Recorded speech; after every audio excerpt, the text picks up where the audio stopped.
What? Do what?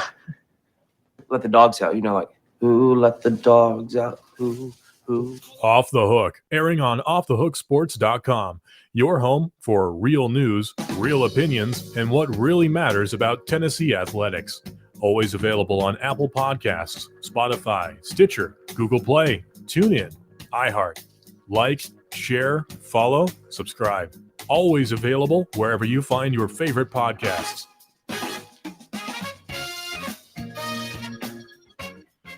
Welcome to the program with Caleb Calhoun. I'm Dave Hooker. Amanda LaFratta to join us very shortly as we are loaded up. Plenty to talk about. Good morning, Caleb. How are you? Pretty good. How you doing this morning, Dave? I'm well. This is the final push for Tennessee. 3 games. Begins with Missouri to make the college football playoff.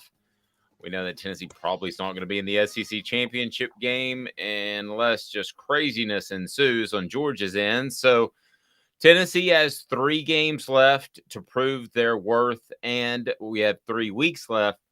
Actually, 4 if you want to count that championship weekend to see what the other teams do, Caleb, in terms of Tennessee making the college football playoff. So on the program today, we'll tell you what to watch for this weekend as far as the college football playoff and what needs to fall in place for Tennessee to assuredly be in. We'll discuss that.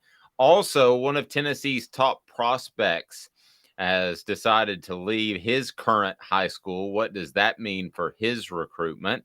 And it is senior day, Caleb, in a class that should be remembered quite fondly 10, 20 years from now, no matter what happens for the remainder of the season. So I went back and forth all morning. I had one of my 3:30 a.m. mornings where I just woke up out of nowhere, which is probably about the time you go to bed because you work into the evening. So I should just called you and ask you what should I lead with. Even later to the evenings, I've been covering midterms all week, and the fact that they still won't get the votes counted, we're staying up till 2 a.m. sometimes. Like Caleb is our hanging Chad of the group.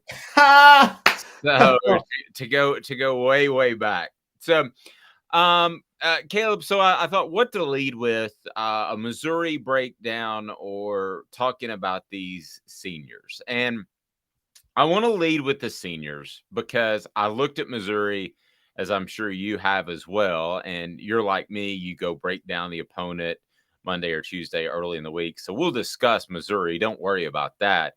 But I just look at these seniors, Caleb, and to go through them and look at what they have done is just absolutely phenomenal. And I don't care what happens from this point forward. Now, obviously, they're not going to lose 3 games in a row. Okay, so you're talking about a football team that's most likely going to be 11-1 and make the college football playoff or get left out in very questionable fashion or all the cards line against them.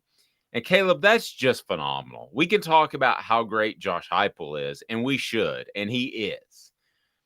But we also need to talk about this senior group that stuck around, and kudos to those guys. If they're all on Twitter nowadays, so it's an opportunity for you as a fan base to reach out if you're on the Twitter, and you better hurry because it might not be around much longer. But I mean, those guys, reach out to them if you feel like it and just say thanks, because this is a very, very special group that I could make an argument for every one of the names that I'm going to mention that they should have transferred, Caleb, and they didn't. How will this group be remembered, the down and dirty at 30? I think it's going to be they're all going to be remembered in different ways because of the COVID eligibility rulings. The senior, there's so many different seniors that came at different times. Because if I were to give you my most standout guy, I think of a guy like Princeton Fant more than anybody else. I mean, Princeton Fant came to Tennessee. If I'm not mistaken, he committed as an athlete. And his first year was 2017, the Butch Jones year that was complete disaster. So he went through the Butch Jones year that was the worst season in Tennessee history. Then he went through 3 seasons of Jeremy Pruitt. Then he went through 2 of Josh Heupel, and throughout all of that, he had to move from linebacker to running back to tight end, back to tight end. And I'm thinking, that's a lot he went through with a lot of different coaches and a lot of different systems, and no one could really find the proper use for him. And he still stayed around. And it's worked this year because, Josh Heupel has done an amazing job of of learning how to use Princeton Fant. And I think a guy like that is just such a story. Even threw the football. So it's interesting you pick Fant out. I feel like if we took Hooker out of the equation, we would all pick a separate senior. So I'm curious what senior you on the message board that you're most proud of as a Tennessee fan. The innocent culprit says hopefully just making the playoffs doesn't become the new standard. Got to constantly strive for excellence. I'm with you there, brother. I'm with you there. We're very proud to be where we are subscriber wise in on YouTube and the amount of listeners we have in our podcast. And by the way, we've got a special announcement coming up probably Monday. It starts with an A, ends with a P, and has a P in the middle. I'll let you decide. Brittany, but you want to constantly strive for excellence. That's what we try to do, is what everybody should try to do. And that's what Tennessee is striving to do. And really, they are taking it a step further with the NIL, which is something we're going to get to. But Brittany says, I think as long as Heupel is around, the mindset will be the best they can possibly be. He's already doing a great job of getting them into a winning mindset in year 2. Absolutely. But I want to give the players a lot of the credit if we can start the show in that fashion. And so Hendon Hooker is definitely one. There's no question about it. But who else besides Princeton Fant when you look at this group? Because I'll give you a couple of mine. And Tennessee's going to sell this game out, which, excuse me, doesn't seem like the biggest thing in the world is somebody that's my age. They used to sell every single game out, but they're going to sell it out. And there was a time they weren't selling it out. I remember calling over there and saying, can I get a couple of tickets for me and my kids? And it was like, yeah, sure. Do you need a parking pass? Do you need us to pick you up at the house? It was just a different type of environment, and it's not that way anymore. So how about wide receivers? How about Cedric Tillman? Kudos to you, young man. He stayed around through the coaching fiasco. He fought back to get into the lineup when really, Caleb, he could have said, I'm just going to get ready for the NFL. He didn't do that. So tip of the cap to him, especially when everybody's talking about Brew McCoy. And let's give Ramel Keaton a shout out. He was right there whenever he needed to be. And even though he wasn't option 1, 2, or 3 necessarily. So at the receiver group, there's 2 guys in Tillman and Keaton that'll celebrate senior day tomorrow that should not be forgotten anytime soon. Yeah, I hold out because technically Tillman and Keaton have another year of eligibility left. I doubt Tillman's going to use it. I wouldn't use it if I were him. Go get your money. Go get money, said. Go get your money. Go get paid. And so agreed. It'll be interesting to see if some of the guys choose not to run out there. That's what will be interesting. Now, if you can run out there and still come back, the final walk through the tee, where they do it one by one. And I assume they're still going to do that. Or you can, if you don't go out there, it's a pretty clear sign you're coming back. So we'll see what Keaton is going to do. Yeah, I'm pretty sure Keaton's going to do that. Why, it says going to be gone next year. He's got a great chance to start. He really did a lot of good things when Ced was out throughout the past few weeks. I can't see Ramel Keaton not choosing to come back and really potentially make a name for himself next year. Well, we'll see. I could make the argument that there's an unknown at quarterback, but yes, he definitely could come back. So let's look at some of the other ones. How about Jacob Warren at tight end, who's proven to be an incredible threat at receiver, but also I don't think we give Fant and Warren enough credit for being blockers, which we probably don't for most tight ends. But how about Jacob Warren, who obviously we like because he's a part of what we do, but Jacob Warren is a guy that has done a fantastic job, and he's a local guy. He's been around the program. He's been under Jeremy Pruitt. He's been there in the bad times, and he stuck it out, and he didn't have to. He could have got playing time somewhere else. No doubt about it. Oh, absolutely. Jacob Warren committed to Jeremy Pruitt in 2018. Was part of, I guess we could say, one of the rising.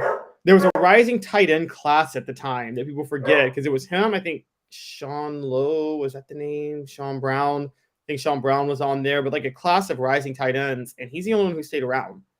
And you're right, it's really worked out for him. And again, he's got another year of eligibility left. Princeton Fant's going to be gone. Jacob Warren he could be the full-time tight end next year, not this by committee stuff that Heupel's doing that. So, well, Jacob announced via his podcast that you'll hear weekly that he's done after this year, barring something unforeseen that could, and that was way back before the season started. So I haven't asked him lately. His mindset could have changed, but you're right. He does have he does have 1 year left.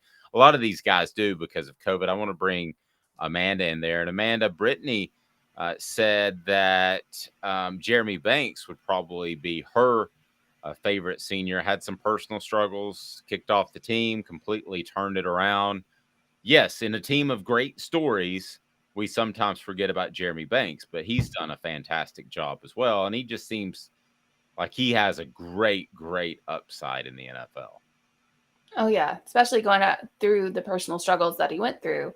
I think that builds character, and that's something that you need definitely in the NFL, especially to make it now. My thing is, and by the way, thank you for all the veterans out there, for everything that you've done to help our country, to actually just keep our country the way that it is. I just wanted to throw that out there because I know it's Veterans Day, so I appreciate everything. Continuing on from that, the one thing I'm looking at and I'm wondering about is how the NIL is going to affect the NFL. So we talked about, okay, you can leave early now. You can, if you're, junior, senior, if you have eligibility, even if you have a year or two left, you can still leave early. But how is the NIL going to affect that? Because if you can just stay in college and still play and make money, then I would say, why wouldn't you just stay in college? Especially if you're on this Tennessee team and you're sitting here at 8-1, what could you do next year? You know what I mean? You could stick around and find out like how far you could go. True. Again, that's each person's personal decision. You would have an unknown at quarterback. You might have more opportunities. You might have financially better opportunities in the NFL or better to stay. That's everybody's personal decision. I think COVID makes it kind of confusing as well. But Dean says, thanks from a retired U.S. Army veteran, and we certainly appreciate your service. Brittany agrees there. Thanks for all the veterans. Man, I appreciate you pointing that out because that had slipped my mind.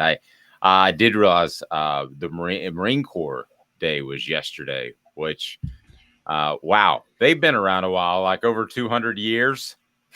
So, I mean, we talk about football, and it's been around a long time, 130 years or so. The Marine Corps has been around for like over 260 years, I believe. So kudos to those guys. We couldn't be here and do what we do without you. Obviously, thank you very much.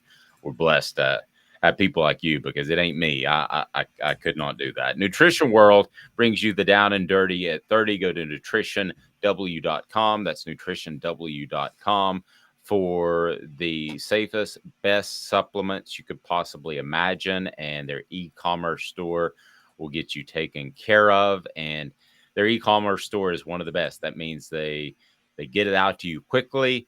That means it's very easy to navigate. You get your supplements and you'll be a return customer. Go to nutritionw.com.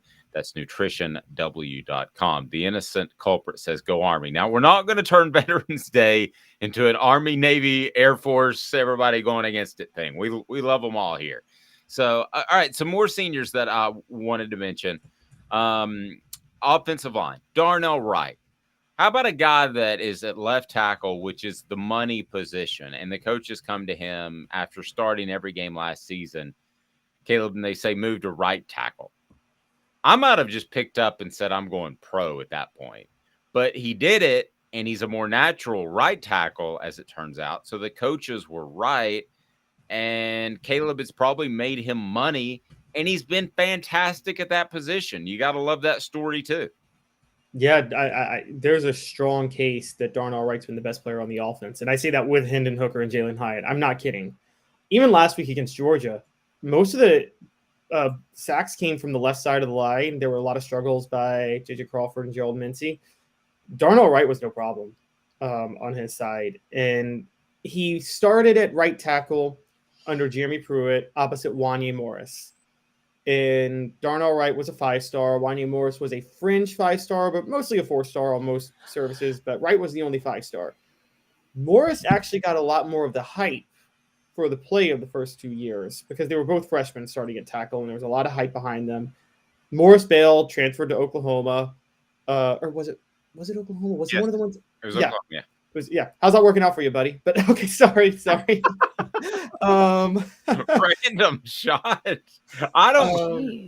I mean, I honestly, Caleb, don't blame anybody for transferring out. No, I don't. Fiasco.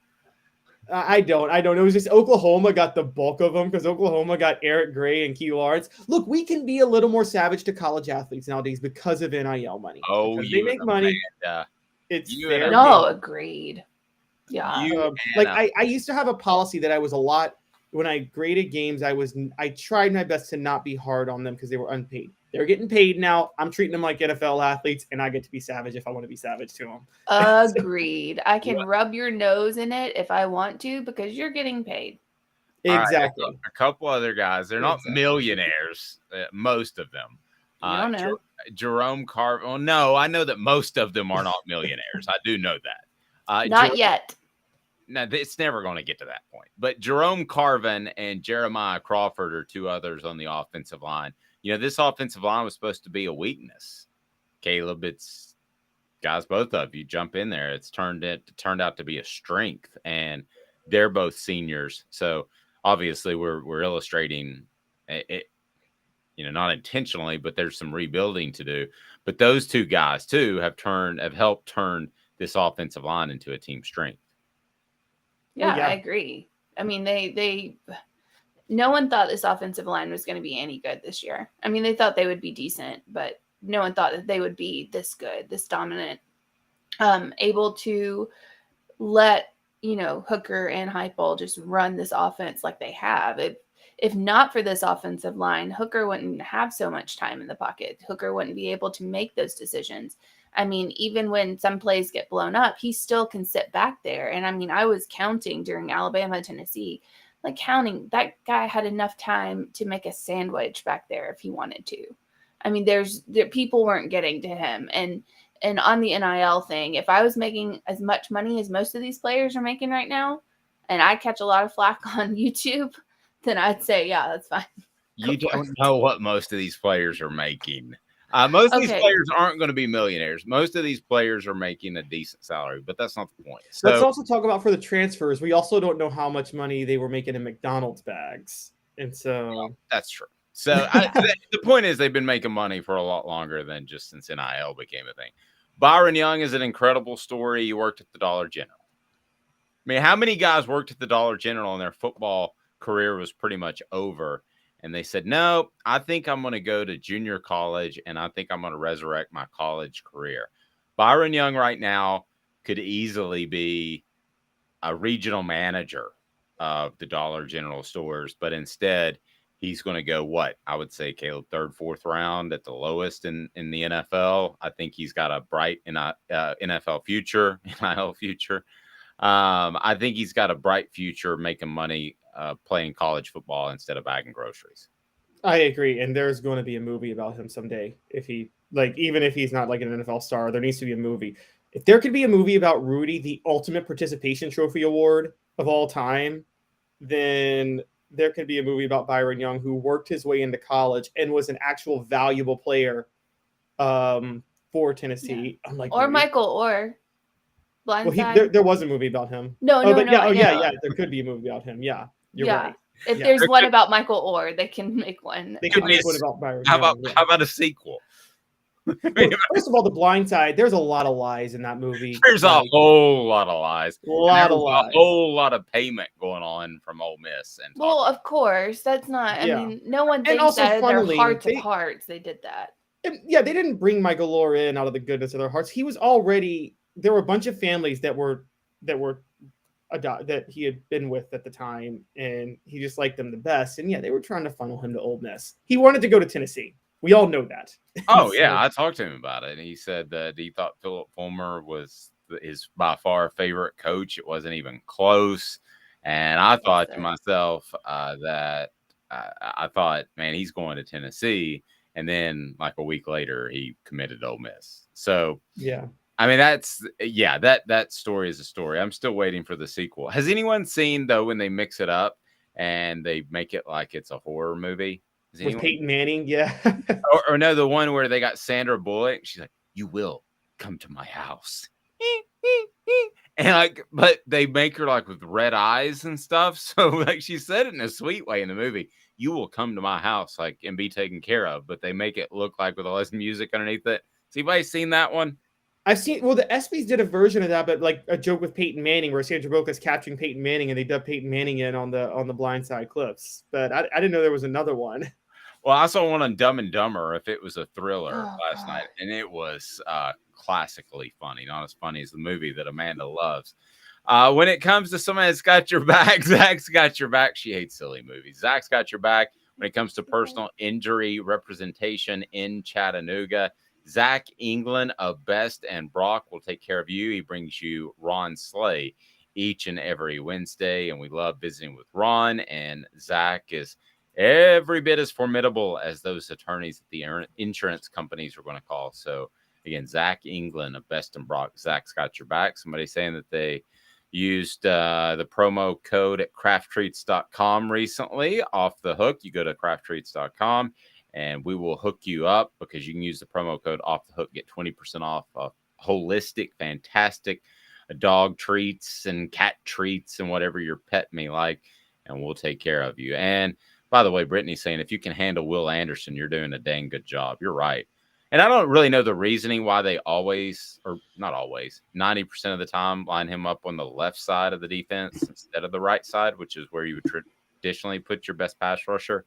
The only thing I can think of is that he's so good against the run that you like him there as well. But yeah, Darnell Wright did a fantastic job against Will Anderson. I mean, who would have thought, Amanda, going into that game, the guy that was on my Heisman ballot and should have been at the ceremony was not really a factor in that game? That's still pretty stunning to me.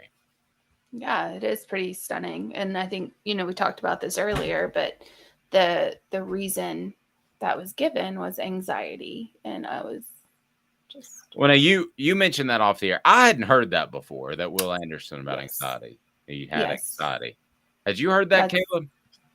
Never heard that. And I think what throws me off the most is like, I didn't think edge rusher was a position that anxiety really, like you're not playing quarterback. You just have really one job.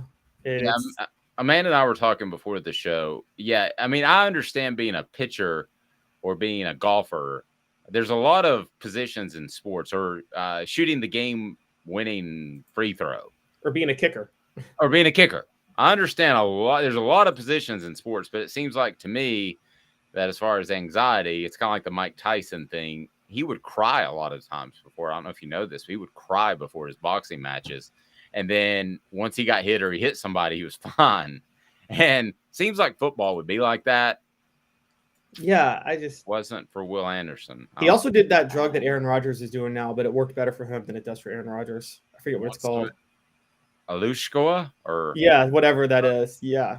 That Mike Tyson apparently. I've heard reports that he did that and it worked. How do you pronounce that, Amanda?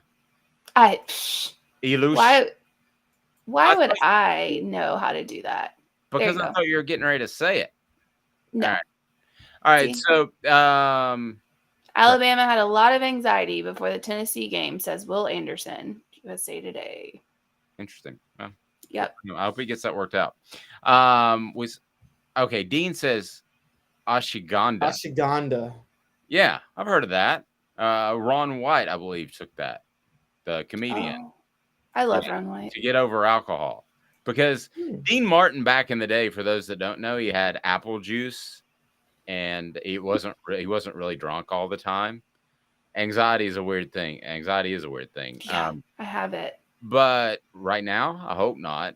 No, I haven't. This is open book. I have an anxiety disorder. So that's, yeah. So there we are. I have one. Sharing. All right. So, Amanda's doing great. Caleb's doing great. Caleb, any anxiety on your end? I haven't checked to see if I have any. I mean, every now and then I have anxiety, but I don't think it's anything like. I don't know. I'm not going to diagnose myself on a sports radio show. Hit subscribe, like, and share. We greatly appreciate that. Ayahuasca is how you pronounce it, Joe says. We've got a lot of ayahuasca fans, or I don't know. Has anybody done that on here? Yeah. Dean says just try some craft reads. It's more affordable because Ron White said he paid like $5,000 to go do this drug for a week in some island out in the middle of nowhere. I don't understand the whole like, oh, I did this to quit this. Like, so you basically just substituted one for the other? Is that? Well, yes, but some addictions are more dangerous than others. To be fair, there are some hallucinogens that are supposed to reset your brain. That's all. Oh, yeah, I've seen some of that. It's one of those. He said Colorado just decriminalized magic mushrooms, guys. Okay. Coming up, Smoky Mountain Red said mine is work-related anxiety on meeting deadlines. Amen to that, brother. Coming up in exactly 2 minutes, we'll tell you what you need to know about Missouri and why the Vols should be triumphant, as we're with you each and every weekday at 8:30. Off the Hook Sports. And I want to say this: if you're even considering bettering your financial position, then you need to go to GIAplantoday.com. GIAplantoday.com. Guardian Investment Advisors. And Guardian Investment Advisors are going to make sure that you understand why they give you the suggestions that they will give you. So that is very important. You understand what's going on with your money. And now with inflation, you better take advantage of that. So back in 2 minutes, we'll tell you why Missouri could maybe pose a threat. But again, go to GIAplantoday.com. With video teleconferencing, you can get the best service in the nation wherever you may live. Off the Hook Sports, back in 2 minutes. Has risen to the highest level in over 40 years, according to the April 2022 U.S. Inflation Calculator. Will your investments provide you the income you need in retirement? Are you losing purchasing power of your savings due to inflation? Simply stated, if the cost of goods and services are 8% higher and you're only earning 4% in your investments, that money buys you less of what you need. Right now is the time to act. Call Guardian Investment Advisors today. Hey folks, Gary Viles here. I want to personally invite you to North Knoxville's newest sports bar and restaurant. It's Big Orange Phillies, located in Black Oak Center. And yes folks, it's happening in Halls. Big Orange Phillies offers family-friendly environment with homemade meals and the best deli-style subs around. Billiards, darts, jukebox, shuffleboard, and cornhole, and a full bar. We also offer valet parking on weekends and during special events. We even have a covered back patio. It's happening at Big Orange Phillies. We want, we need, and we appreciate your business. Hi, Mike Davis here with City Heating and Air, reminding you to always dare to compare. Our team provides quality local heating and air service, installation, and maintenance across East Tennessee. We use only the best equipment like American Standard heating and air conditioning for your residential, new construction, or commercial needs. Honesty, dependability, and customer satisfaction have been the cornerstones of our business since 1961. City Heat and Air. Dare to compare. This is Al's Dish Barbecue Supply, so come on in and see all the different rubs and sauces we have, plus a complete line of Green Mountain grills. Don't be overwhelmed. We have plenty of help so you can produce the best barbecue and amaze your family and friends. Barbecue is America's food. We'll do what we can to bring you all the best products. We're Al's Nest Barbecue, but Chattanooga goes to grill.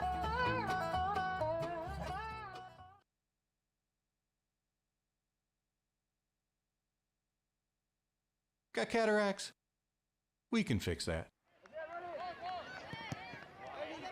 Never miss another moment.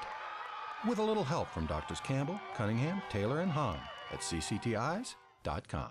We do our research. Have you done your research? We're working like heck. Today's tough question. What's the real debate? You sipping my soupe, Guadalupe? Exclusively on Off the Hook Sports with Dave Hooker and Amanda LaFratta. You drinking my sake, Kimosabi? Oh my God. Today's tough question is brought to you by Zool Beer Company, the official craft beer of Off the Hook Sports. Fantastic parking downtown and worldwide award-winning craft beer. It's unbelievable. You will love it. So we put the ayahuasca debate to bed, which apparently that helps you get over drinking and smoking and stuff like that. So good. All right. I'm glad we got that out of the way. Maybe we could team up with them and offer a giveaway to an ayahuasca island near you. Well, it wouldn't be near you because Tennessee. We're in Tennessee. There's no near you where drugs are legal. There's that one island in Norris Lake. Arkansas just shot down legal weed the other day, which I think that I was shocked. I didn't know any state was still against legalizing weed, but Oh, speaking of Arkansas State's head coach, you might know him. His name's Butch Jones. Did you see the clip about him that he's on their teleconference? What are they in? The SWAC? I don't even know what's Arkansas State in? Sun Belt. Okay, great. So they're in the Sun Belt, and Butch Jones, former Tennessee coach, they ask him a question. He goes, "Yeah, no, I just got to get started with," and he tries to manipulate interviews, and he always tried to do that with all of this stuff, Champions of Life and all that stuff. And Dave hates Butch Jones, by the way, hates him, despises. Well, him. I think he's just a bad person. I don't hate him. I don't hate anybody. I think he's a bad person. But anytime his name comes up, you are just he was very abusive to a lot of people I know, including players and media and assistant coaches. So that's a fact. And he was a terrible liar. Yeah, and he's a terrible liar. I mean, he's not a good person. But nevertheless, so he goes on. I mean, that's his cross to bear, not mine. But he goes to Arkansas State. So he's on this interview and he says, "Well, let me tell you this story first." And he really describes it as he's going down a road, getting on the interstate. He's got 2 cement blocks because it's construction. You know how that gives me anxiety, speaking of ayahuasca. But he's going down this road and he's part of a car chase, and somebody pushed him into the wall, a culprit that is trying to get away from the cops. So it did like $18,000 of damage, and I'll be good grief. It sounded just like the opening stages of the Bobby Petrino fiasco. Oh, yeah, I was seeing that on Twitter. Because remember, it started with Bobby Petrino saying that, "Hey, I was just involved in an accident. Everything's fine." He didn't mention the fact that he had a co-ed on the back of his car. Well, there's other times that's happened. I mean, we all can remember the one time at Tennessee. I'm not going to go into it, but yes. That what? Say that again. That there was a co-ed involved in a in the Lane Kiffin potential. Oh, I think that's pretty much common knowledge. I don't think Well, yes, I but don't I'm think just you can saying. dance around that one. Well, I didn't want to. I'm not going to be sued for defamation because I don't know the details. But I'm just saying we know there was a co-ed in a certain situation. Brittany says Butch has a 5-star heart. He was a 5-star road obstacle, is what he was. The high-speed police chase. All right, it's Ashwagandha. Ashwagandha. We're learning how to pronounce that right here. All right. So today's tough question is as simple as this. Other than Hendon Hooker, because he would win in a landslide, who is your favorite senior as we approach senior day? So I'm going to take Jacob Warren because he works with us. You guys each can choose one who you think Tennessee's standout senior is. I'm taking Jacob Warren. Let me start with you, Caleb. Do you want to take Princeton fan? Are we going double tights here? Yeah, I want to go Princeton fan. Do you want to pick another tight end, Amanda? No, I'm going Jeremy Banks. Jeremy Banks, I love it. Turn things around. Okay, can we just make Byron Young 4 then? Because I was going to say other, but let's go. Can we? Is it too late to do that? Yeah, Byron Young's a good one. Yeah, Byron Young's a good one. That's actually. Can I change? Go ahead. Princeton fan's a great story because he was there the whole time. Byron Young wasn't, but like again, Byron Young is the Rudy who actually contributed. You know, only Notre Dame gets a movie like that of a player who didn't even do anything. But gracious, I think Caleb dislikes Notre Dame more than I dislike Butch Jones. Oh, I dislike Butch Jones a good bit too, by the way. Okay, so yeah, y'all need some of that drug. The whatever. It's supposed to be like the peace and love. Hating is the drug, Amanda. Hating makes us feel good. Hating makes you hungry and driven. No, we don't hate. So Tennessee Juniors going with Byron Young. Sponsorship needed for daily ashwagandha giveaways. I think you're like out for like 4 hours or 12 hours or whatever. I don't know. Like back in the day, the kids that took acid said it was like a 12-hour commitment, right? I have no idea. I have not done any like drugs. Like, okay. Today's tough question. Drugs. Hardest drug you've done. No, we're not going to do that. All right. So ashwagandha would not be mine. I think I'm good without ashwagandha. All right. So who are our 4, Amanda? Who have we got settled on? Byron Young, Jeremy Banks, Princeton Fant, and Jacob Warren. Okay. Already a vote for Jacob. Jacob Warren gets a vote, and Jeremy Banks gets a vote. If you haven't had the opportunity, yes, this is a football show. We're about to break down Missouri right now, John. Hang with me. So if you haven't had a chance to listen to Jacob Warren's interviews, I do not mean this in any shape, form, or fashion that I'm doing a good job, but they are fantastic because he is one of the best, most well-spoken individuals I have ever been around or covered. And I love visiting with him each and every week along with Cooper Mays. So today's tough question brought to you by Pettigo Chattanooga downtown. Pettigo Chattanooga offers you rentals that you can tour around Chattanooga, or you can buy there and know that you have a service department in case something goes wrong. So don't buy those e-commerce bikes because they just don't work out. All right, it is a football show. So Caleb, give me a couple of ways, because I've looked at it. I'm just going to be real honest with you. I don't see any way Missouri with their offense, even though they're pretty good defensively, I don't see a path other than, and you can't choose this one, other than Tennessee literally fumbling it away with fumbles or interceptions or making a lot of mistakes. I don't see a path in which Missouri just straight up wins this game. Do you? I do, but only because of what I saw last week with Georgia. No, Missouri's not Georgia at all. Agreed. But again, I wrote yesterday analytically about Missouri's defensive line. Guys, this defensive line is as good as any defensive line in college football.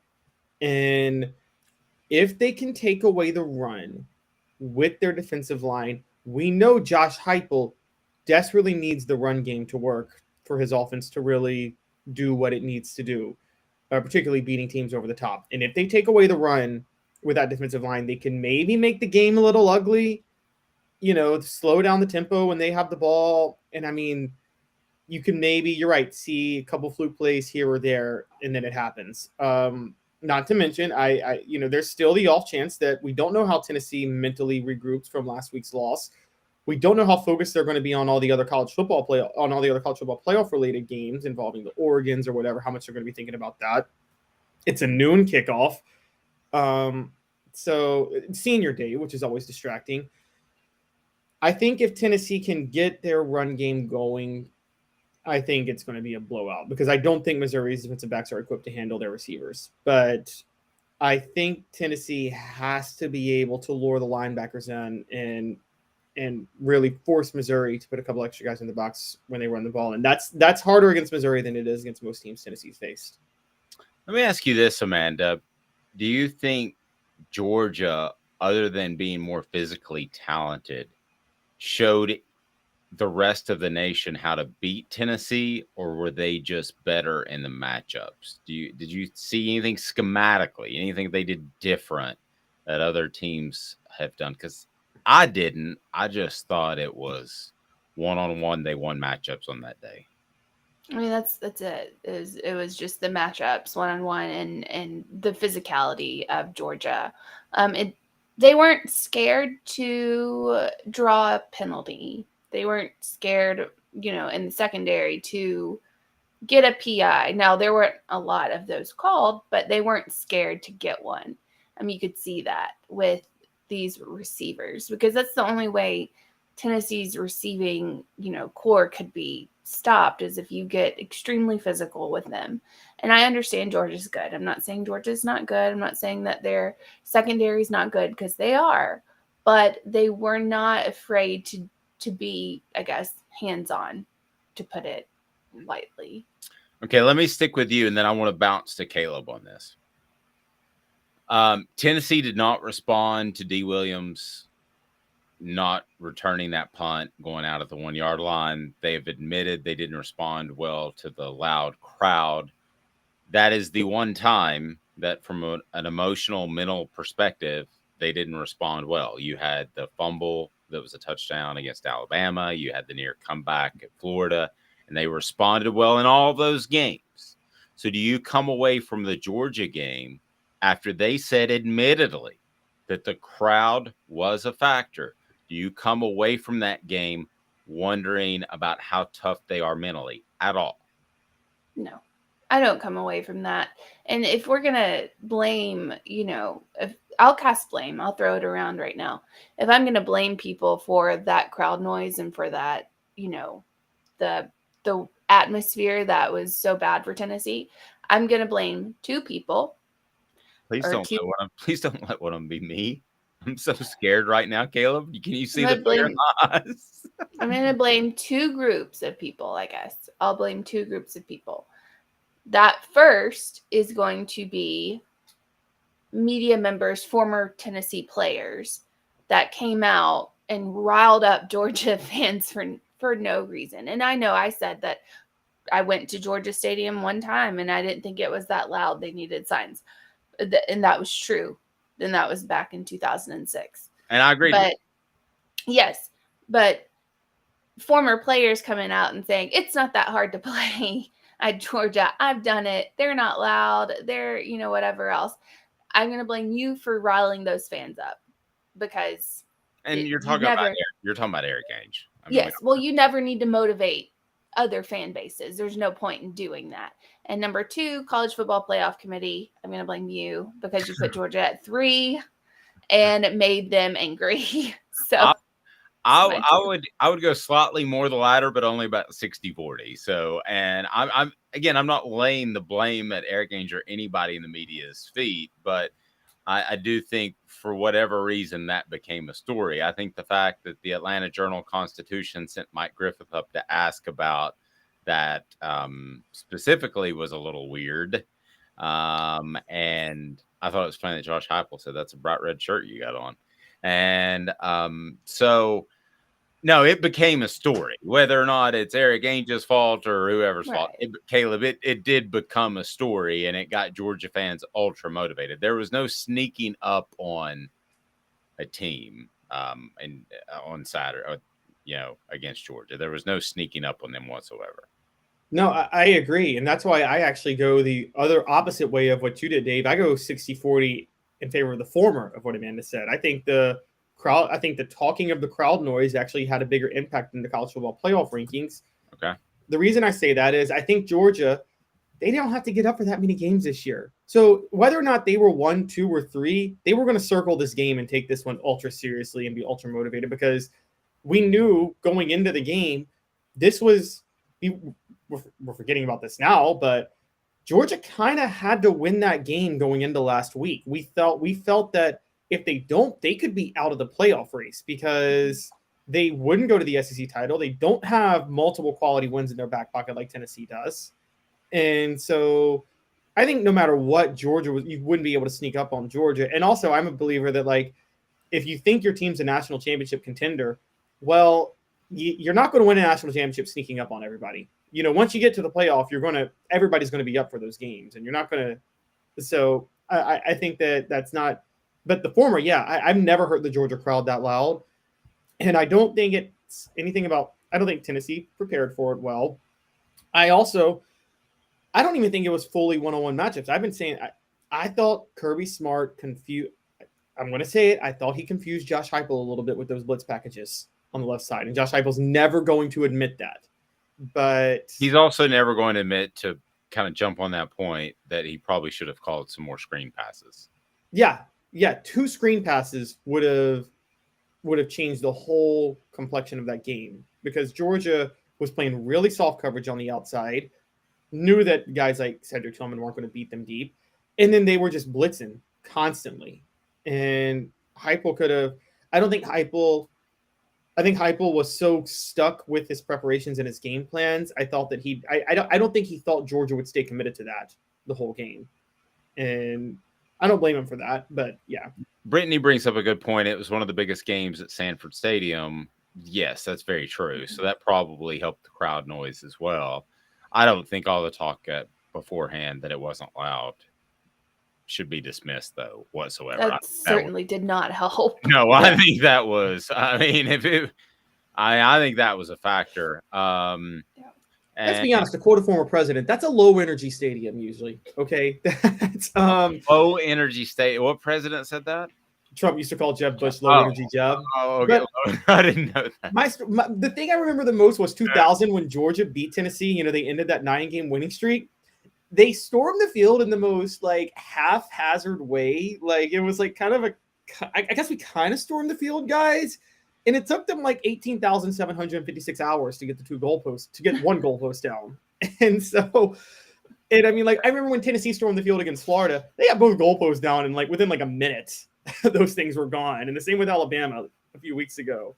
And Georgia's yay, we're going to storm the field. Cool. Let me share a story with you that I had with somebody within Tennessee's football, a conversation I had within Tennessee's football program yesterday afternoon. So, is it fair to say the common belief amongst the 3 of us? I almost said 4 of us because I'm looking at a screen with me on it, but there's just 3 of us. But is it a common belief among the 3 of us that Tennessee's going to respond really well and play at a high level for the remainder of the season? Is that a common? Everybody think? Amanda alluded to it. Yeah, I think that with their your competition, yeah, that's a part of it. Caleb, and their maturity. Yeah, and their maturity. Okay, so I talked to somebody, and it was not football related at all. And I was talking to somebody about a totally different subject. He's like, "These guys are really mad, really mad," because the mantra within that locker room right now is to showcase everything, much like I'm sure Georgia did about the crowd noise, to showcase everything they possibly can about how Georgia exposed Tennessee. Now, I don't think that's the case. I haven't even seen that written that much. I'm sure people have said it on Twitter. Everybody says everything on Twitter, but I haven't seen exposed. I've seen beaten. I've seen outplayed. I've seen all that, but I haven't seen suddenly Josh Heupel's a buffoon or anything along those lines.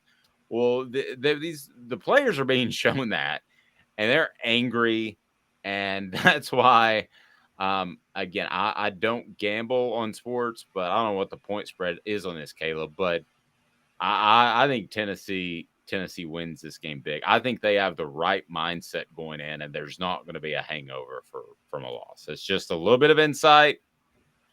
I've seen practices and approaches go different ways, and the game end up different. What is the spread, Caleb, by the way? It's 20.5 to 21, depending on which site you gamble on. So, look, the thing is, it's funny. I'm sorry, I got triggered. Exposed is the most annoying word that any sports media person says, because they say that every time somebody gets beat, and I'm sick of hearing that word. They got exposed. What the heck does that mean, they got exposed? Can we retire that word from sports? Sorry, that is my biggest rant of the day.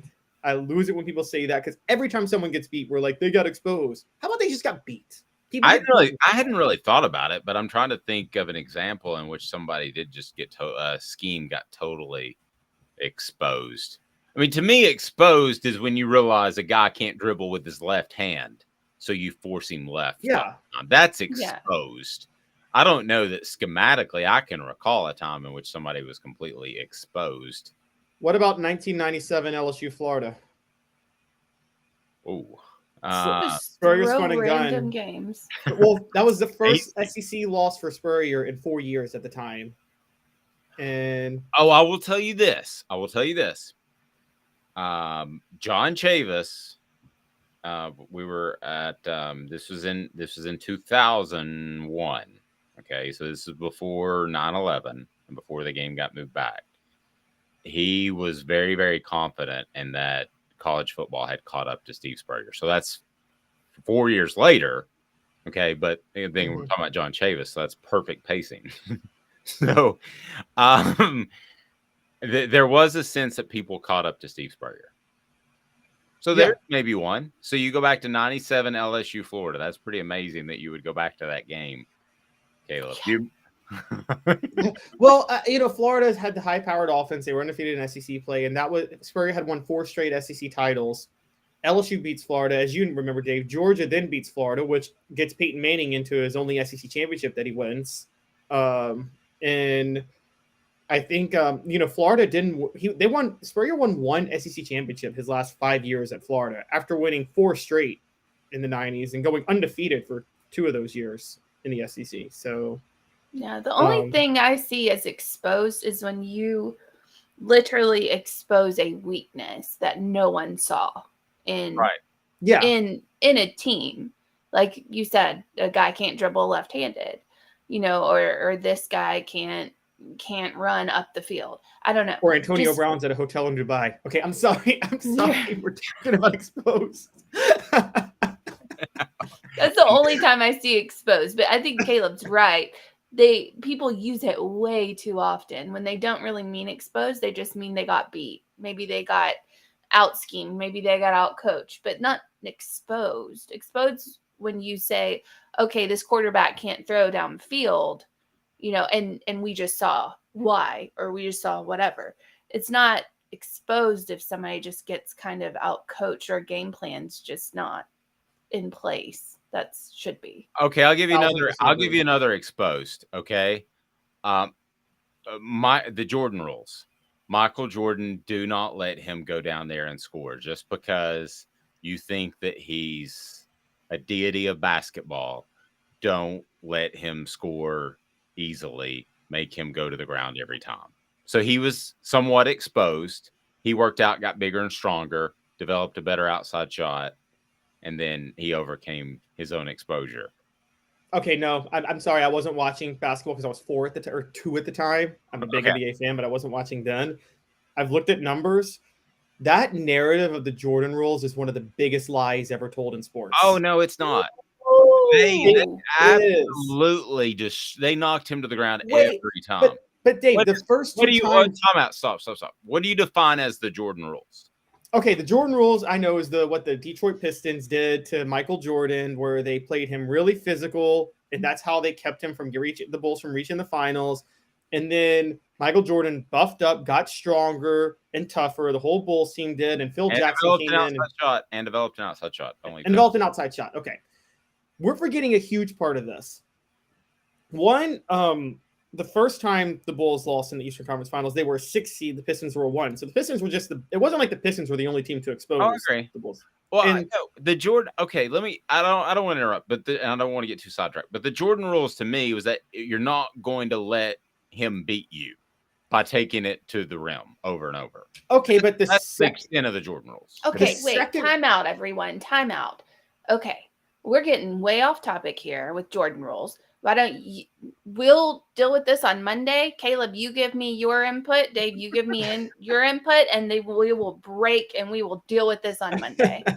Let's do that because we are getting way off topic here. Fair enough. I'll tell you what we'll do. We'll talk Cruton. How about talking Cruton right now? And it's brought to you by City Heating and Air Conditioning, cityheatandair.com. It's about integrity, and one of Tennessee's top prospects is on the move. What does that mean for the Vols? Talking Cruton. Am I right or am I right or am I right? Who's on Tennessee's board? The names you need to know exclusively on Off the Hook Sports with Dave Hooker. So this actually broke in the Chattanooga Times Free Press. Boo Carter has left Chattanooga Christian School.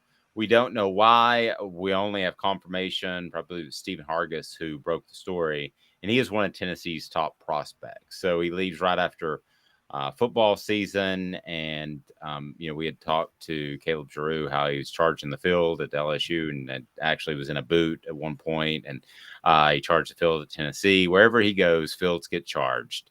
And Caleb, I'm curious, in this day and age of recruiting, we have to remember Nico actually transferred schools right before the season started. Is this even a concern? Like, when 15 years ago, it was a major red flag for a guy to leave one high school for another, unless he had some sort of reasoning that, hey, this is a private school, they're taking me in because of my athletic ability and it gives me a better opportunity. You always understood that one. Other than that, he's leaving a private school. Cause for concern, Caleb, do you think? I'm going to go go ahead. Anecdotally, I'm going to say no. And the reason I'm going to say no is because Walter Nolan last year he transferred schools 3 or 4 times. The last school he transferred to was Powell in Knoxville. And he's from Memphis, and he transferred to Powell. And this is the top defensive tackle in the nation. And everybody's like, oh, he transferred to Knox County. He's going to Tennessee, obviously. And then he ends up going to Texas A&M. Probably one of the players Nick Saban complained about. I don't know. But I think this point, I think there is kind of, I don't know what the reasoning is behind the transfers anymore. It's more common in basketball. You see high school basketball players now, by the time they're noticed, they're at a prep school. And so I will say, when you're transferring public school to public school, it's a little interesting, because I'm like, okay, I get if you transfer to a prep school and you want to be noticed by scouts or something like that, but I'm like, so there's so many moving parts with this that I can't really speak for sure. Yeah, it's not nearly as big of a deal as it used to be to me when you see one player transfer to another. Like I said, Nico did that as well. And a lot of times they don't really describe the reasoning behind it. Be interested to hear if Boo Carter speaks publicly about it, but whether or not you like it, it's kind of leaked down to the transfer portal has kind of leaked down to the high school level. Amanda, I mean, players are going to look at different schools, and if they don't have relationships that they think are worthwhile at one school. Now, also the TSSAA has loosened transfer rules over the years, so you're able to go to different places. I think it's something that Tennessee fans should be aware of, and I'm sure the coaches are on top of it and know exactly why. But I think deep down, wouldn't we all like somebody, and we just talked about the seniors, it would be duplicitous to say you wouldn't like somebody to stick it out in the tough times, right? I mean, yeah, I agree with that. But, is football season's over, correct? Yes. Yes. So maybe let's not pretend like recruiting doesn't happen in high school. I mean, let's not pretend that private schools. That's why Walter Nolan went to Powell, where I went. Also where private schools, like you have the MBAs and the Ensworths and all that stuff, and you look at some of the kids that go there and know that there's no way they're paying $50,000 a year or whatever it is now at MBA and Ensworth to go there, as they have scholarships. So let's not pretend like that doesn't happen in high school. We know that happens. And if you're Boo Carter, maybe you went to this school to play football, and now you're done and you want to go and graduate with, or go and be with your friends. Maybe his friends don't go to that school. Maybe he hangs out with other people that are somewhere else. I mean, that happens. And maybe you just want to be with the people that you grew up with. And that's okay. Now, yes, I would be I have two sides. So I could be a little concerned, considering that he is at, that he's easy to just jump ship. But since it's not something football related, or at least it doesn't appear that, then I wouldn't really care. Maybe he just wants to be with his friends. Sure. He's a kid. Fair enough. And apparently there's going to be a new drinking game based off the show, because I apparently say bet your mortgage. So every time I say that, you have to take a drink. Do I say that a lot? Yes, you do. Caleb, do I say that a lot? If you have to bet your mortgage? I mean, yes, but I say that sometimes too. I've actually said take out a second mortgage on your house and bet it. So, I'm a little more friendly. Change it up. Maybe that's the key.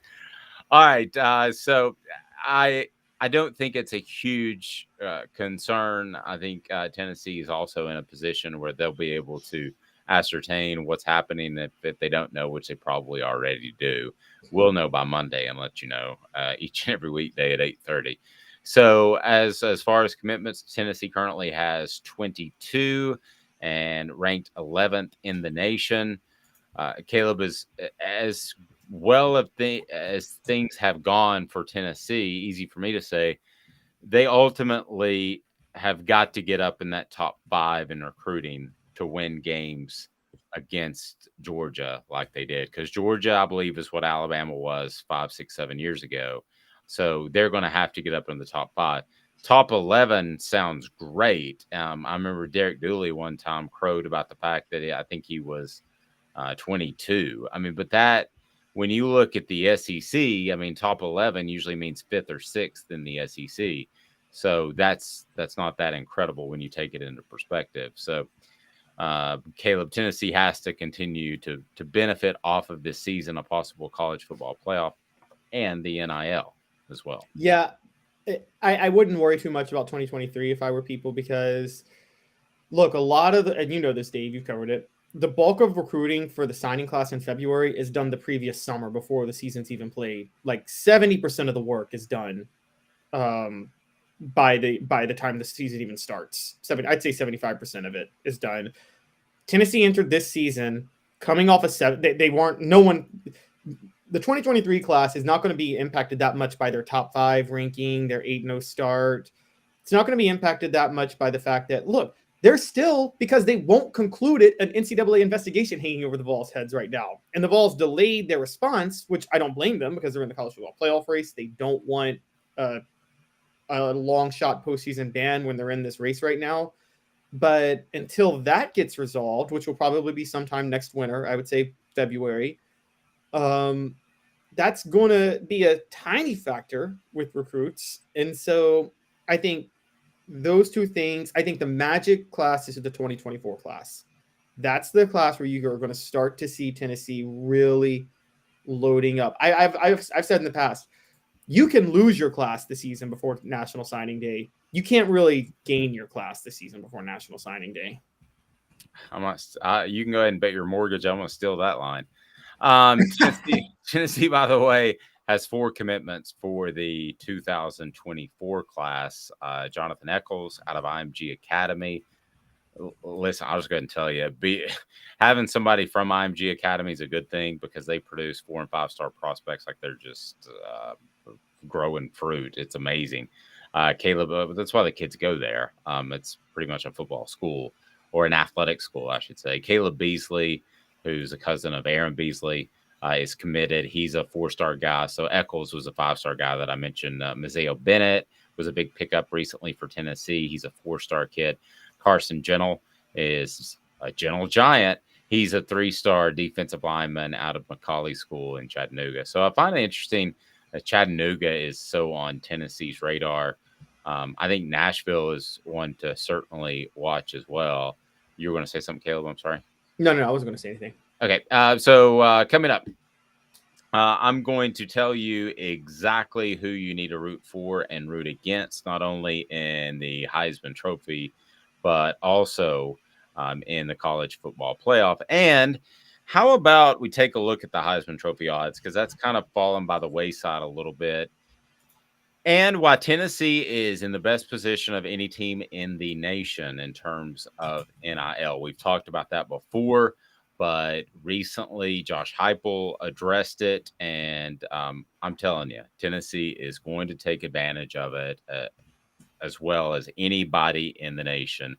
2 minutes. I remind you that I'm not wearing contacts and I'm not wearing glasses. Why? Because Campbell, Cunningham, Taylor, and Hahn, their vision center is unparalleled and incredibly awesome. And they're local. You don't get that a lot. Campbell, Cunningham, Taylor, and Hahn, right there in Weisgarber, local doctors that will perform your eye surgery, be it LASIK or cataracts. Back in 2 minutes, and we tell you who to root for this weekend and also why Tennessee will be the NIL champ for the foreseeable future. Sun, sand, and salt water, the beach is a very relaxing place. Unless you wear contacts. Ow! Open your eyes to the best the beach has to offer with LASIK vision correction from Campbell Cunningham Laser Center. Hey folks, Gary Viles here, Viles Automotive on Callahan Drive. I've been selling cars here in East Tennessee for 27 years. In that time, I've come to realize it's not about the car.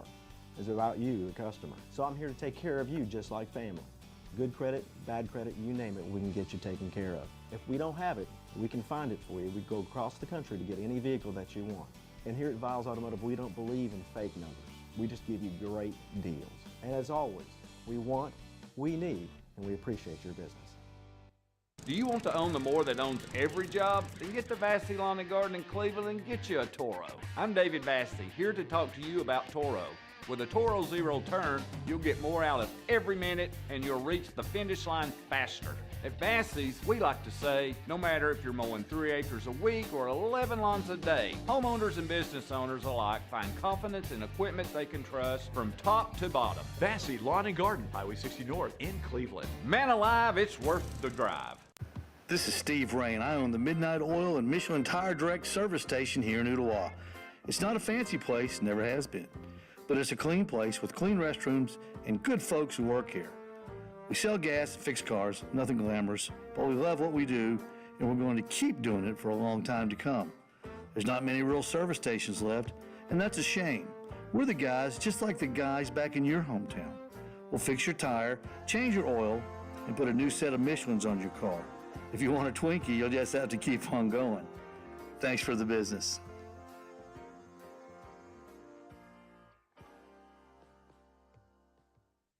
This day in sports history, putting things in perspective, exclusively on Off the Hook Sports with Dave Hooker. You're so old. When you were a kid, rainbows were black and white. And Amanda LaFratta. New kids on the block just called. They wanted you as a backup dancer. This day in sports history, as we go back just a little bit, not too far, pretty far. 1916, Tennessee recorded their first home win versus Vanderbilt. Anybody want to guess the final score? Can I guess it, or is this for the fans? Did you know it? Good gravy, Caleb, if you know. I think I do. Oh my gosh, Amanda, it's not fair, but I'm gonna let I'm you. done. Yeah, Amanda's tapping out. I'm not even gonna try. Wait, that wasn't a home win. Tennessee. Oh, 1960. No, I don't know that. I know 1914 when they won at Vanderbilt. Sorry, I don't know 1960. I'm still done. I'm still done. I'm Okay.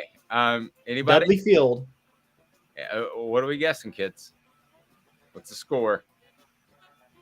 12-2. Okay, so I'm going to combine those and see who gets closest. There may have been a safety in that game. Caleb, you. 15-13. No, it was, think Peyton Manning. It was 10-6. Okay. You went over, because that'd be 16, right? Huh? Yeah. So you went over. So in the price, So I win. Lose. Yes, you won. You went $1. That's what you should. You should have had Caleb go first and go $1. Wow, Amanda's the Wikipedia machine over here, not me. She is throwing heat. Do you love or hate when somebody goes $1? I cannot. Oh, I can. I mean, the dollar is fine because at least you commit. But the worst kind of people in this world are the people that the guy guesses $2,200 and then the girl comes out and is like 2201. I want to smack you. Yeah. I want to smack you off of the stage. I rant over. I cannot stand it. Yeah, I don't like that one either. I don't have. That's a good point. I don't like that person because then you've got to hit it exactly. And you do what you need to do to win, guys. I'm sorry.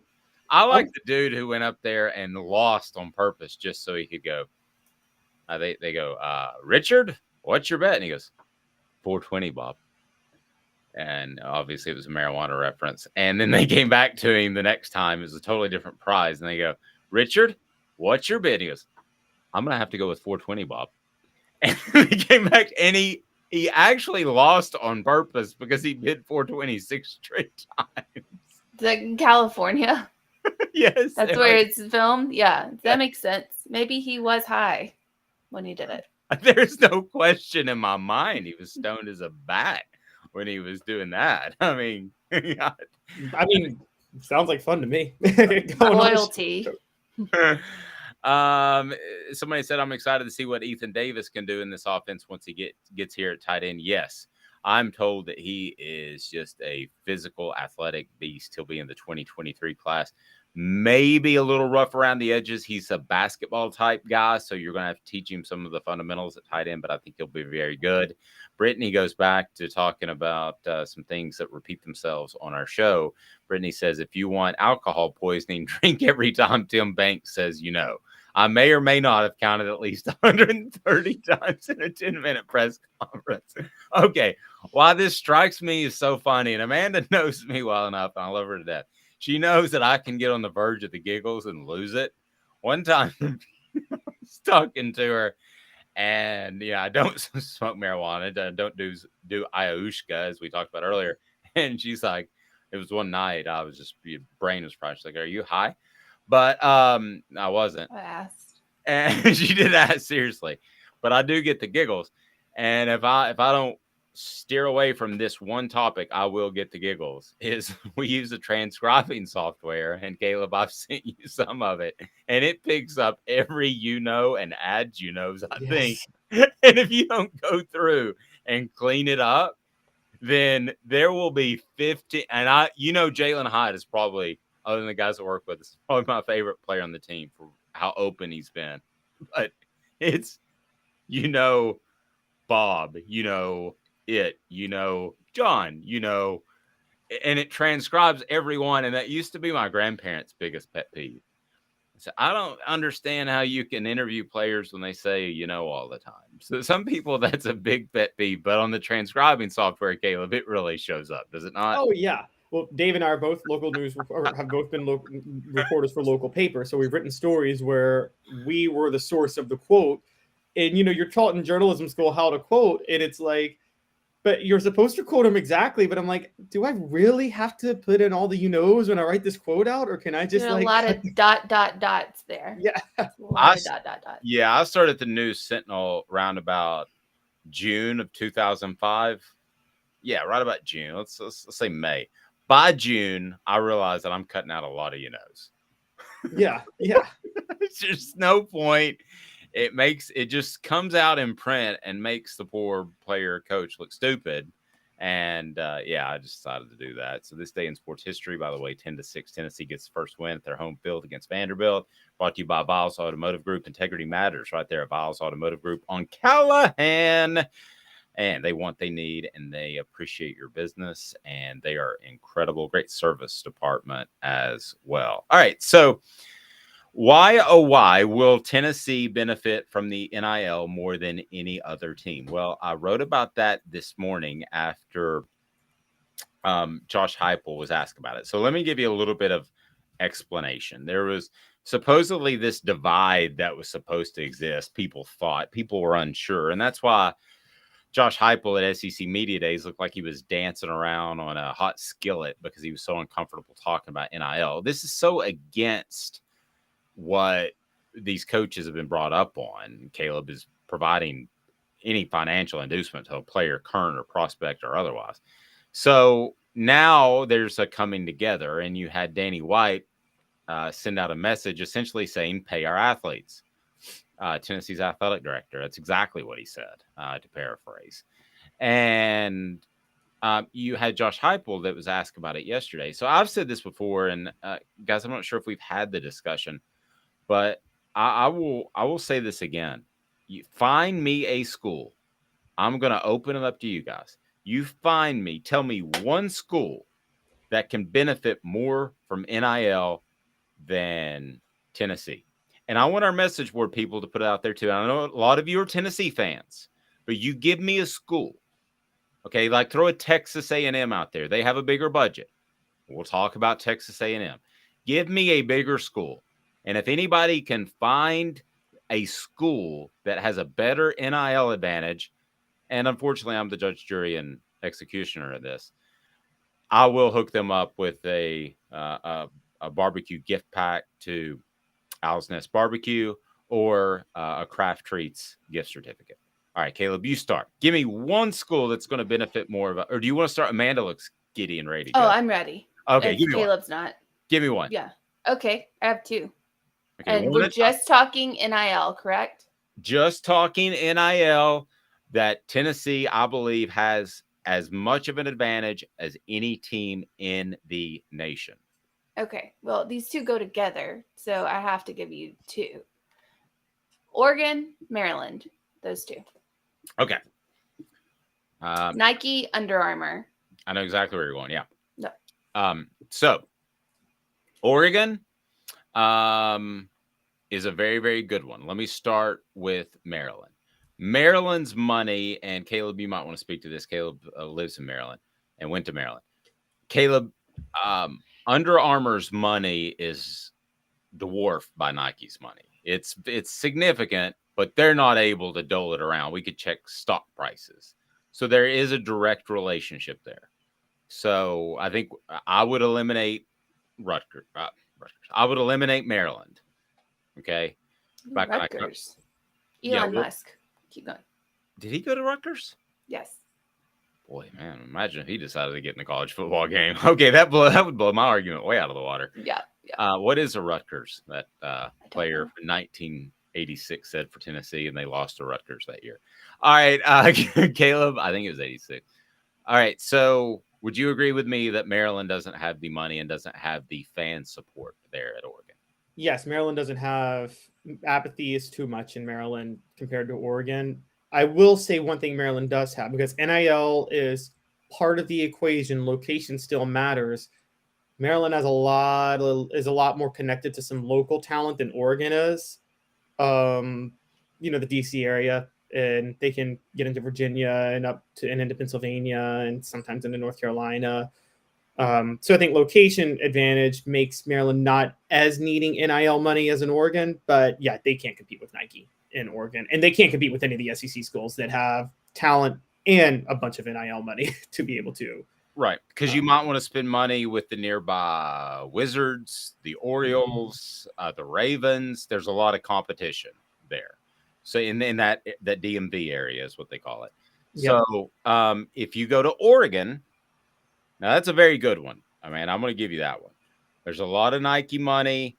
They have this just unbelievable facility. It's like 18 buildings. I've talked about it before. That's a very good one. Here's going to be my argument. Now, you might be right, okay? You may very well be right.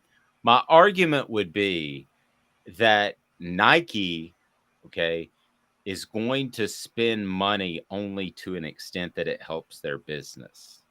I think Phil Knight is a very smart businessman. I think he would spend money with Oregon, but I think ultimately he would also put children to work in China to make his shoes. Of course. So I think he's very cutthroat business-wise. I don't think he would, same thing if, I don't know if he's married or not, but same thing with his wife. I don't think he would I don't think he would overly give, because that's not the type of person he is. So I think, go ahead. I'm sorry. Okay. I have a counter argument to that. I agree with what you're saying. I agree.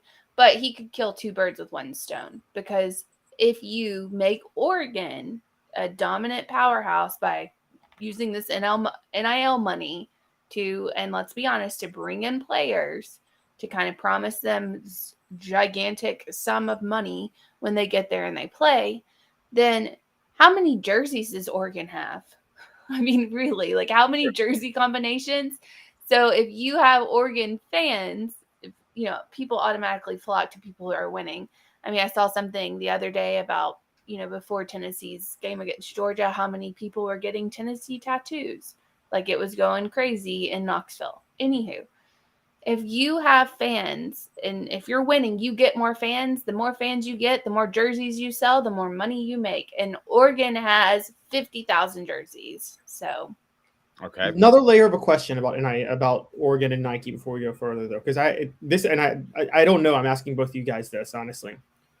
What about the brands that are brands under the Nike umbrella and where they are, like the Jordan brand in North Carolina? Is huge there. Will that have an impact? LeBron's, like, what if LeBron says everybody who goes to Ohio State will get an endorsement for a pair of LeBrons? You know what I mean? Are you kind of hinting that they could overspend at Oregon and hurt their relationship with other schools? No, I'm asking, could the other schools, like, could North Carolina and an Ohio State with like Michael Jordan or LeBron have the same type of NIL power that Oregon with just directly Nike has, if that makes sense? They could. When you're talking basketball, obviously you just have to buy one player. So that's way different. That changes the course of a team. Okay, my other argument against Oregon is that you do have Oregon State.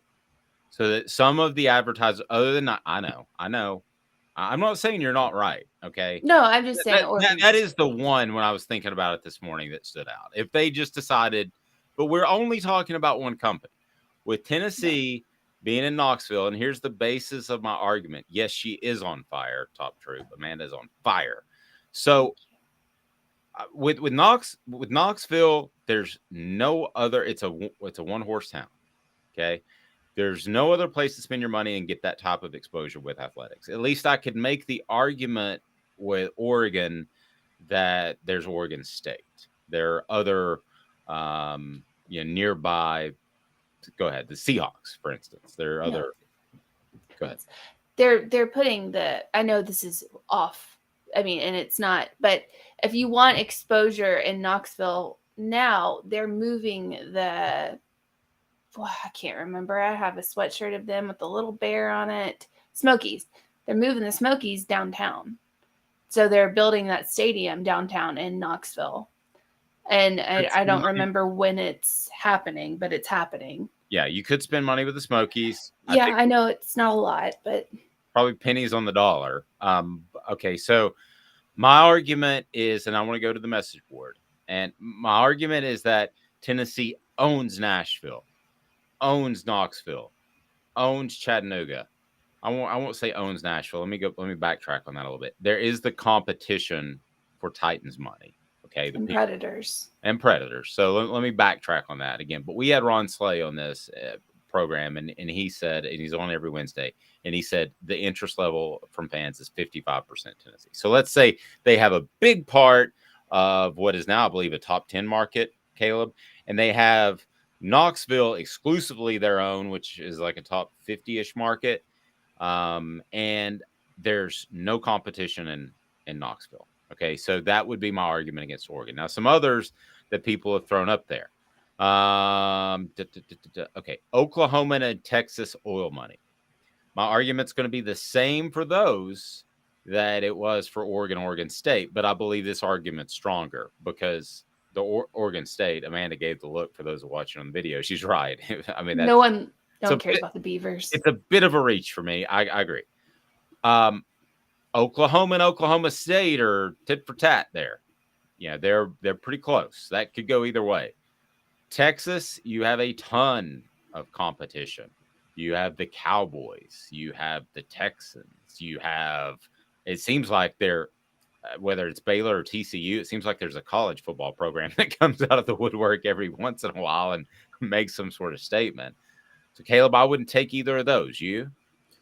Might take Texas. I agree with Texas A&M because they own College Station, but you're right. You go to Dallas or Fort Worth, I mean, you're getting all of that. But University of Texas is in Austin, and they are the only show in town in Austin. They do own Austin. On top of that, they still have pull throughout the state. Texas was able to start its own network. Okay, what other school was able to do that? And so I think Texas is a little bit different particularly now that they're in the SEC, obviously. I think that Texas, but I agree. Texas A&M is probably going to hurt a little bit. But also, we're talking about competition, but supply versus competition, you got to think about that. Yeah, Texas has competition, but there's like 4 gigantic markets in Texas, all bigger than the biggest market in Tennessee. I mean, so Sure. there's just a lot more money to go around at that point. Well, but here's ultimately, I think, my underlying argument is that nostalgia. If you've watched Mad Men, nostalgia makes people move, makes buyers move, and Tennessee has that nostalgia. Okay, that I think people will even overspend. I mean, let's face it. If Nico Iamaleava got $8 million or got promised $8 million, you overspent there. I'm sorry. There is no way in creation that you should pay $8 million for any prospect. If you want a wink, wink guarantee $1 million, now that's what the market's bearing right now, but I don't believe it'll bear that long term. But I don't think those schools that we're talking about are going to necessarily overspend like Tennessee will. I think Tennessee corporate people that make decisions will overspend because they realize the economy is better in Knoxville and in East Tennessee when Tennessee's good. To your point, Texas and Tennessee both are they're 2 of the 9 states that have no state income tax, which brings corporations in.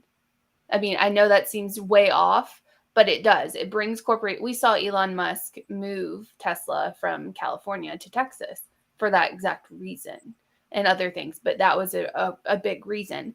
But to your point, Dave, Tennessee, Texas, and Florida are probably the biggest, like, football-centric, sports-centric states that have no state income tax. So that makes I didn't think about that, but there are companies moving left and right. Commercial real estate in Knoxville is just exploding. Knoxville is the 62nd biggest market according to the Nielsen ratings that I'm looking at. May surprise some people. You think of it as just a small college town, but it's not. Austin is 38. So Austin is significant. Nashville is 29. So I thought they were a little bit higher. So I don't see a school that the combination of nostalgia, history, the strong market, which has those corporate type of donors, I don't see that school that's out there that will be able to rival Tennessee year in and year out. Do we have anybody else that put something out there? Tennessee does not have a personal income tax. We do have a corporate tax. I know that. I might make a financial decision in my mind. Brittany said I said the same thing, Amanda. And then there's a bunch of dating apps. So we're back. Yeah, they're back. And Smoky Mountain Red said, I feel Texas could explode, but it still seems like Texas cares more about high school football. It's a great point. Than college football. To me, the passion isn't there. Now that could come back. It could come back at Southern California too. I think people that don't remember some of those teams in the 70s and 80s. I mean, Southern Cal was a big deal. It was kind of like them and Notre Dame were the 2 biggest schools in the nation. A lot of people are leaving Cal. Yeah, California. I mean, it's a huge if to say they would ever reach that level again. So let's go to message board bingo. And Caleb is going to be the victim today. So here's the way this works. Yes, Amanda has her eyes on Caleb. And Amanda is going to read a post off of a message board. And if you can tell us that message board who it actually comes from, what team's board it's on, then you will win your choice of a gift certificate to Craft Treats. And you got to go to Craft Treats. They have the chill pills that are fantastic, and they help with your pet's arthritis. They help with your pet's anxiety. We're talking about anxiety. Maybe Will Anderson should eat some chill pills. They also will help with that one got Caleb. And they'll also let's give him some dog treats. And they'll also help with even digestive issues. Now, if you don't win, you can still go use Off the Hook, the promo code, and get 20% off at crafttreats.com. Also, Owl's Nest Barbecue if you don't have a pet, or you want barbecue supplies, we'll hook you up with that as well. They're in Ooltewah, and they've got all the barbecue supplies you could ever imagine, and they've got the Green Mountain Grill. So it is fantastic there at Owl's Nest Barbecue. All right, so here we go.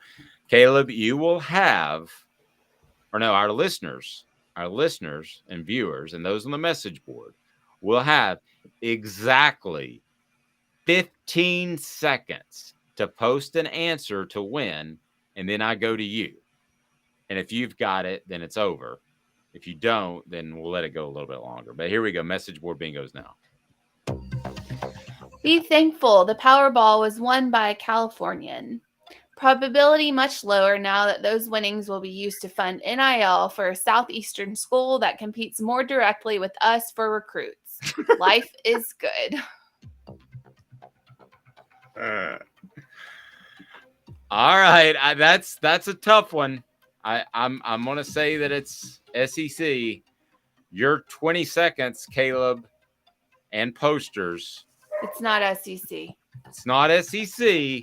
Starts now. So you have 20 seconds to win that gift pack. Daniel says Tennessee. Is it Tennessee?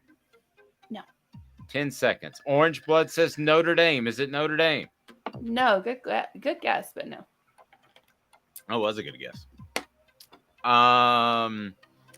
Chris says Texas. Travis says Florida. Either. Nope. Neither one. Chicken Butt says Ohio State. No. And went way past 20. I just like saying that name. All right, so we don't have a winner. Caleb, you got it? Do you know who it is? I'm going because you said not SEC. I thought maybe Texas because trick question, because they're going to be SEC, but they're not now. Yeah, no. I'm going to say Florida State. Caleb wins. Yes, it's Florida State. Yes. Florida State. I mean, really, how in the world did you get that? What's a power Southeastern school bringing in a lot of NIL money that's not in the SEC? Florida State. As a matter of fact, I think Florida State has one of the largest NIL initiatives. The smallest in the state of Florida, because actually Miami has a larger one than Florida State. They need to let Nevin Shapiro out of jail, man. I want him back. By the way, the Ashonda kid flipped from Miami to Florida. So maybe they're mad. Maybe they got their NIL money in order now. Oh, Florida does have their NIL money in order, and watch out because of that. Well, I thought the kid flipped from Florida to Miami. No, he flipped from Miami to Florida. Ashonda. Oh, okay. There's another one I think that flipped the opposite way. I have one more. Okay, go for it. All right. When we beat Georgia, let's not rush the field and tear down the goalpost. We're better than that. It's Jaden Rashonda flipped from Miami to Florida. So let's not rush the field. Well, I know who this one is. This one's too easy. I think it is. Caleb, you get dog treats. We do need to hook Caleb up with some dog treats. All right, 10 seconds. Dean is going with UCLA. No. Not UCLA. Kentucky from Chicken Butt. All right, so we don't have a winner. Who you got, Caleb? I'm with Chicken Butt. I'm going Kentucky. Only Kentucky fans are that delusional, and they play Georgia at home in a week and a half. So, is it Kentucky? No. Okay. All right. Last one, LSU. Orange. No, it is Mississippi State because the only other one that plays Georgia at home. Smoky Mountain Red got it in at the last second. Smoky Mountain Red, if you must, because I'm going to hook you up with this prize. Here's my email. And Smoky Mountain Red, you have to you promise that if I hook you up, even though it was very close and we announced the winner and the contest was closed, I'm going to hook you up, but you have to tell 10 friends about the show. Is that fair? Yeah, I think you'll do that. All right. Have a fantastic day, everyone. Coverage of the Tennessee-Missouri game. Quick prediction. The game, the spread is 20.5 to 21. I'm going to take Tennessee 62, which I think they scored last year. Caleb, is that right? Yeah, but totally different defense. But that's bold of you. I think. Okay, I'm gonna take the exact same score as last year because one time I did that accidentally and I was almost right. in back-to-back games. So what was the score last year, Caleb? Do you remember? You got it right, 62-24. 62 to 20. I'll take 62 to 24. Tennessee wins. Brittany says 52 to 16. Amanda. 48-10. 48-10. 48-17. Tennessee's going to call it the Dogs and let Missouri score a touchdown at the end to be nice. That's fair. Yeah. I don't like my pick nearly as much now that I think about it. Have a fantastic. I can't. Have a fantastic day, everyone. She's Amanda LaFratta. He's Caleb Calhoun. I'm Dave Hooker. This has been a presentation of Off the Hook.